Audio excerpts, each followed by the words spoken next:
யாழ்ப்பாணம் வலிகாமம் பகுதியில் உள்ள வாகன சுத்திகரிப்பு நிலையம் ஒன்றின் முதலாளியான மெக்கானிக்கோட பெண் வைத்தியர் ஒருவர் தவறான உறவில் இருந்த காட்சிகள் தற்போது அம்பலமாகியுள்ளதாக தெரிவிக்கப்படுகிறது. தென்பகுதியைச் சேர்ந்த திருமணமான பெண் வைத்தியர் ஒருவர் யாழ்ப்பாணத்தில் உள்ள வைத்தியசாலை ஒன்றில் சில காலம் வேலை செய்து வந்தவர் என்றும் தற்போது தென்பகுதிக்கு இடம் மாற்றம் பெற்று சென்று விட்டார் என்றும் சொல்லப்படுகிறது.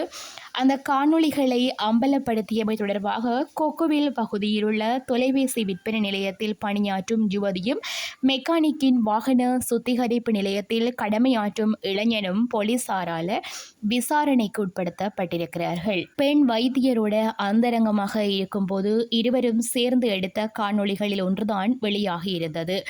2022ஆம் ஆண்டு காலப்பகுதியில் குறித்த காணொளிகள் எடுக்கப்பட்டதாகவும் தனது ஆண் நண்பனும் தானும் ஒன்றாக இருந்த காட்சிகளை யாரோ திருடி எடுத்துள்ளார்கள் என பெண் வைத்தியரின் இரகசிய முறைப்பாட்டின் கீழ் குறித்த விசாரணைகளை போலீசார் மேற்கொண்டு வருகிறார்கள் என மெக்கானிக்கு நெருக்கமானவர்கள் தெரிவித்திருக்கிறார்கள். யாழ்ப்பாணம் கொக்குவில் பகுதியில் உள்ள தொலைபேசி திருத்தகம் ஒன்றில் மெக்கானிக் தனது கை தொலைபேசியை 2 முறை திருத்துவதற்கு கொடுத்திருக்கிறாராம். மேலும் தனது கைத்தொலைபேசியின் கடவுச்சொல் தனது திருத்தகத்தில் வேலை செய்யும் இளைஞன் ஒருவனுக்கு தெரியும் என்ற காரணத்தாலும் அந்த தொலைபேசி திருத்தகத்தில் வேலை செய்யும் பெண்ணிடமும் திருத்தகத்தில் வேலை செய்யும் இளைஞரிடமும் போலீசார் விசாரணைகளை மேற்கொண்டிருக்கிறதாக அந்த மெக்கானிக்கு நெருக்கமானவர்கள் மூலம் தெரிய வந்திருக்கிறது.